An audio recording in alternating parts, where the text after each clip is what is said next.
In today's video, we jump back to our NHL offseason plan series. We're now looking at the number 4 ranked team for the NHL, the Winnipeg Jets. The Jets had a fantastic regular season, went out early in the playoffs though. What will they have to do this offseason to make bigger strides next year? We'll discuss their expectations and potential plans coming up next.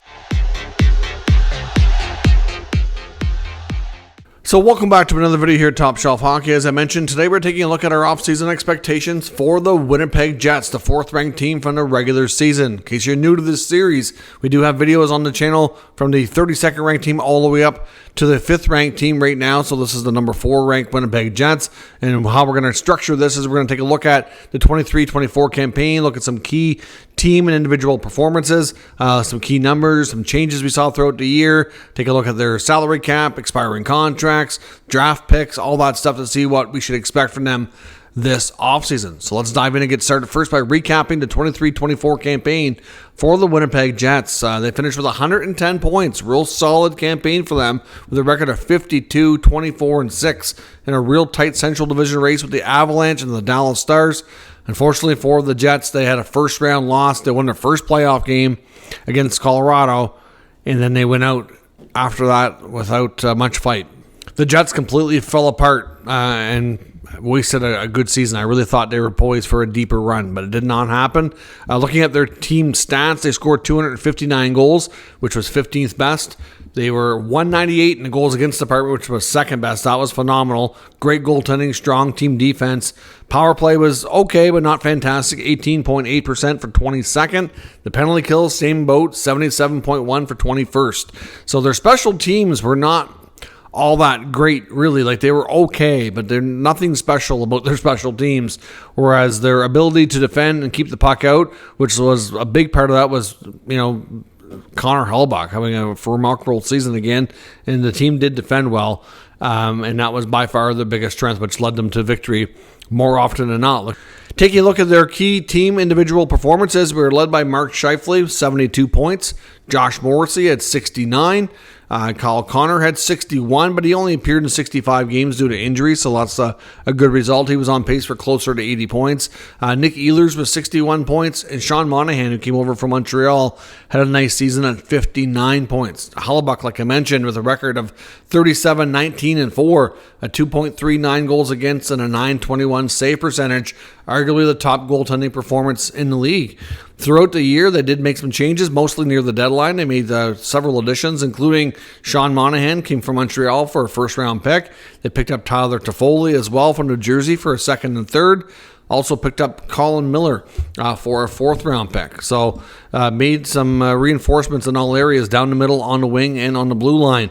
Of course, Rick Bowness announced his retirement at the end of the season, and they've already conducted their search and determined that former assistant coach Scott Arniel, who had taken over for Bowness on multiple occasions when he had to be away from the team, that he is the new head coach. I know Scott Arniel's first time as a head coach way back, I believe it was in Columbus, did not go well at all. There were certainly some things that a lot of people had to say about the reasons why, but as far as we can tell, he's made a lot of changes. He's obviously been a well-respected assistant coach, and Rick Bowness, who is an extremely well-respected guy, had nothing but great things to say and recommended him take over. So that itself should hopefully be some reassurance that the Jets appear to be in pretty good hands here. From a cap perspective, they have $13.5 million available. They have 17 of the 23 roster spots already signed for next year. So that leaves a signing window of about 5 players.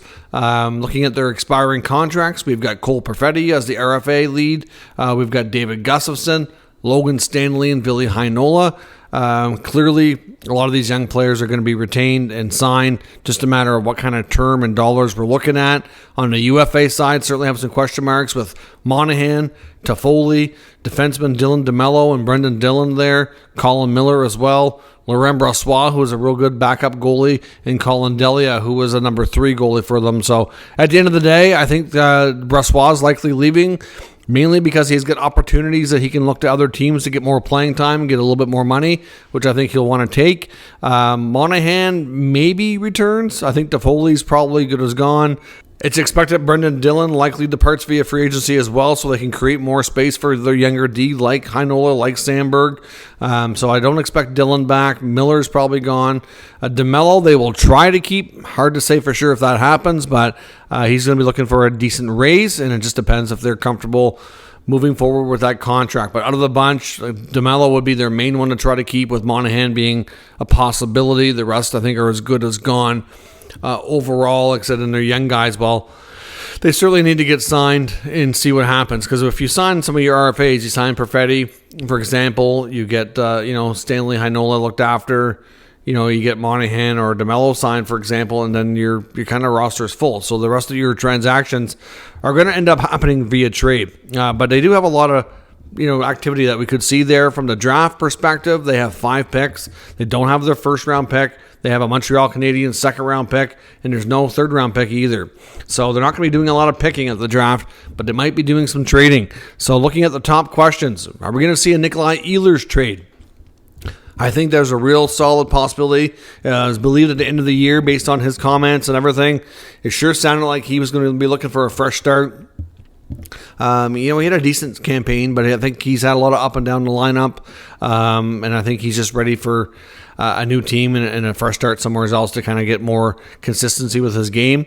I know that the Jets are one of the teams that are reportedly very interested in Marty Necas in Carolina, and they are reportedly looking for a hockey trade. So a guy like Ehlers, I think, would fit the bill there. They have a lot of European players I think he would mesh well with.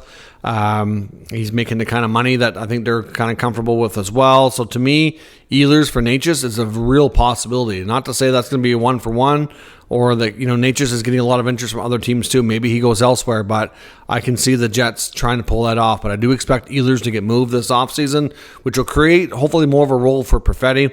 Rector McGroarty, they're arguably their top prospect right now, from a couple of years back, I think it was a 14th overall pick in 2022, had committed to going back to Michigan for the third college season, and now we find out that he doesn't want to sign to Winnipeg, even though the first year and a half, 2 years since his draft, everything's been nothing but positive, and there was no indication this was going to come up. And reportedly, since his season ended, something's changed. And it sure sounds like it's the fact that Jets wanted to sign him when his college season was over. He wanted some assurances and guarantees that he'd be on the NHL roster and not go to the minors, is what it sounds like from what we're hearing. And, well, they don't want to give that. They wanted, if he plays and he doesn't look like he's ready, they want him to go to the minors. That's a fair expectation.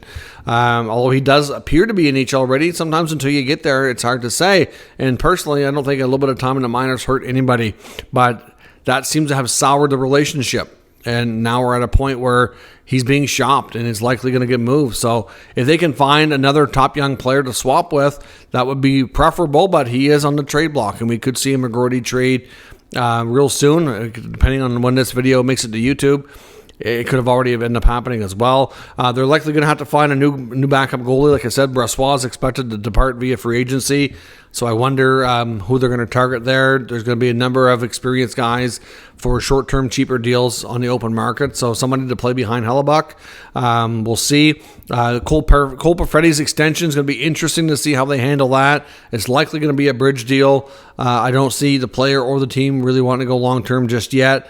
He did have a bit of a frustrating season. And personally, after everything that's come up with McGroarty lately, I do hope that relationship with Perfetti is not in danger, because obviously he's a big part of the future. I think the kid's very talented. It's just a matter of getting it all together and building the consistency in this game. So hopefully they can get a new contract done for him and get that looked after and make sure that relationship is in good shape, because that's important for them as well. I do wonder, though, between Perfetti and obviously some of these other talents, and you know what, maybe there's a remote chance they change their mind on McGroarty and they try to keep him.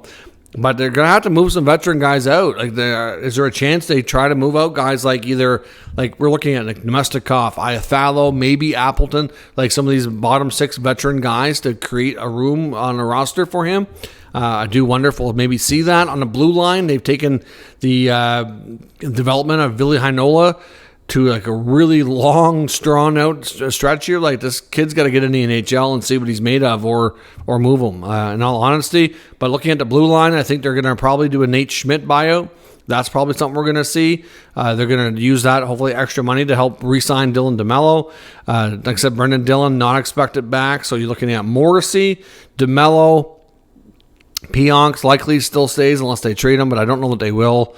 But Morrissey, Pionk, DeMello, hopefully they're going to make room for Sandberg. You get Stanley, that's likely getting signed, and Heinola. I expect that they'll try to find another cheaper veteran on the UFA market as well. They kind of push these guys along, but certainly like a lot of activity that could be found. Like I said, maybe Natchez comes in for Ehlers. That would be a great deal for the Jets. What do they get back from McGroarty if they do move him? If they could get a top young defenseman, it would be fantastic. Maybe they do get back into the first round of the NHL draft. Maybe they move him for a top 15 pick. That's a possibility. If you look at where he was picked 2 years ago, maybe that's something we see. I know he's been linked to a variety of teams that would have interest, but if he wants some kind of guarantee to get to the NHL right away, I'm not sure exactly what team is going to give him that, besides maybe some of the rebuilding teams, right? So difficult to say what they get back for McGroarty, but I suspect that we're going to see a trade. It doesn't sound like the relationship is at a spot where we're expecting it to be repaired, but I wonder if they'll make a last-ditch effort to say, listen, we're going to move some guys out. We're going to find a spot for you if you can get under a contract. But he can go back to school for his junior year, and he can go back for his senior year if he really wants to try to become a UFA, but he's going to delay his NHL debut for another 2 seasons. So I don't know that he really wants to do that. So be curious to see how that's handled for sure. But to be honest, if moving Ehlers, if they can get Natchez, I think that's almost an improvement. Gets them a bit younger, a bit more dynamic. I mean, at least they get the speed because Ehlers is a real good skater, and so is Natchez. So at least they keep that same sort of element there. And I wonder what else we'll see in Winnipeg. Winnipeg's had a tough time, real tough time, getting players to come there and to stay there. So it's a shame, really, because it's a great hockey market, in my opinion. But we'll see. I wonder if that's more of a less on the city and more in the organization. I know there's a lot of question marks over how even though they've preached draft and development for as long as they've been back as a franchise there, I wonder if we'll see them maybe maybe change their policies and how they do things a little bit. I think they need to start integrating young talent, if they're ready, to the NHL a little bit sooner so they don't frustrate them so much, because some of these guys have just been trying to get in, and they have more guys coming too. I wonder what we'll see with Colby Barlow or anything like this. How long is he going to wait? Curious to see. Or I wonder if we'll see a change in their drafting as well. Maybe stay away from the NCAA players. I don't know. Maybe stick to Canadian-born players. Hard to say. I mean, even the Russian players don't try to get other drafted teams as much as some of the NCAA guys. So we'll see. It's an unfortunate situation they find themselves in, but I do expect Shovel Dayoff to once again have a busy offseason and making some moves, because obviously besides a few signings internally, I think we're likely going to see at least a handful of trades here to change things up for next year. Let me know your thoughts on the Jets and your expectations for their offseason plans down in the comments. We'll discuss further. If you're new to the channel, make sure you subscribe and stick around. We'll keep you up to date with all the news, rumors, and analysis of all 32 NHL teams. Thanks for watching. I'll catch you next time.